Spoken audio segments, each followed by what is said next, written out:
Ever have anyone tell you that you got that from your mom, your nose, your hair, or something like that? A new study suggests you're more likely to inherit Alzheimer's disease from your mom than your dad. But before you blame Mom, let's dig deeper into the facts. Dr. Bill Lloyd joins me now from San Antonio, Texas. Dr. Bill, let me ask you this. How did they arrive at this conclusion? Because this is quite a finding. It's a very interesting story about the inheritance of Alzheimer's, and they didn't use genes or fancy blood tests or biomarkers to get to this information. They brought together a group of 53 healthy adults at the University of Kansas. These were senior citizens. They were all tested, and none of them had Alzheimer's. Then they went back and checked their family history. Guess what? 11 of those 53 had a mom with Alzheimer's, 10 had a dad with Alzheimer's, and the other 32 had no Alzheimer's in their family.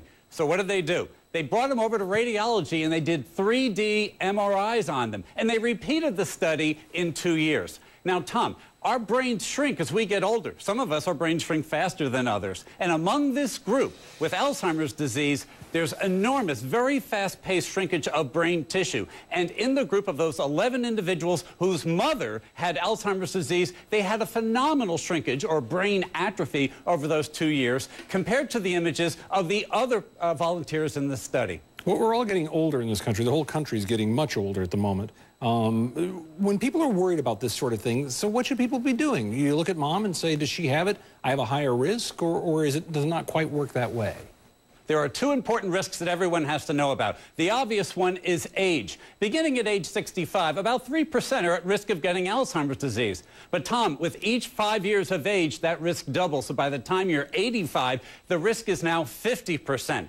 The other risk is family history. If someone in your immediate family already has Alzheimer's, your risk jumps between 4 and 10-fold. So you can't change your genes and you can't change your family. So you need to identify what other things could you do to protect yourself as you get older so that even if you had the genetic chances of having Alzheimer's, you might be able to delay the disease. The two big things that you can do to protect yourself is watch your blood pressure.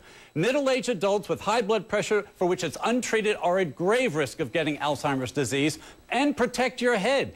People who have had head trauma, football players as we know, but skiers, bicyclists, and others who are involved in active sports and don't wear helmets are also at greater risk of developing Alzheimer's disease much later in life. You've said that this is different from other diseases also in the way that it's diagnosed. What do you mean and why does it matter? Tom, if you break your leg, we take an x-ray, we see the broken leg. A woman thinks she's pregnant, we do a urine test, hey, she's pregnant. With Alzheimer's disease, it doesn't work that way. There is no single test, there's no image, there's no tube of blood that's going to confirm the presence of Alzheimer's. So that means families, patients, and doctors have to work together to collect a solid history and do some important neurologic testing, specifically about memory and executive functions like language and arithmetic, to see if there's any decline in their brain power that could be suggestive of Alzheimer's disease. Because if there is, the magic word is early. Early treatment and aggressive treatment. And talk to me a little bit about that treatment. As we're all, as I said, the population's getting older, there's much more emphasis on geriatric medicine. What advances are we making in the treatment of Alzheimer's? Well, first, an understanding about the risk factors with age. Tom, the fastest growing population segment in America are adults 85 and older. There's going to be 6% of our population over that threshold. That means there's going to be plenty of people worrying about Alzheimer's disease. There's so much denial wrapped up in Alzheimer's disease. I think Grandma's changed. I'm not sure. I don't want to approach her about it. Delay by denial is only going to hurt the patient.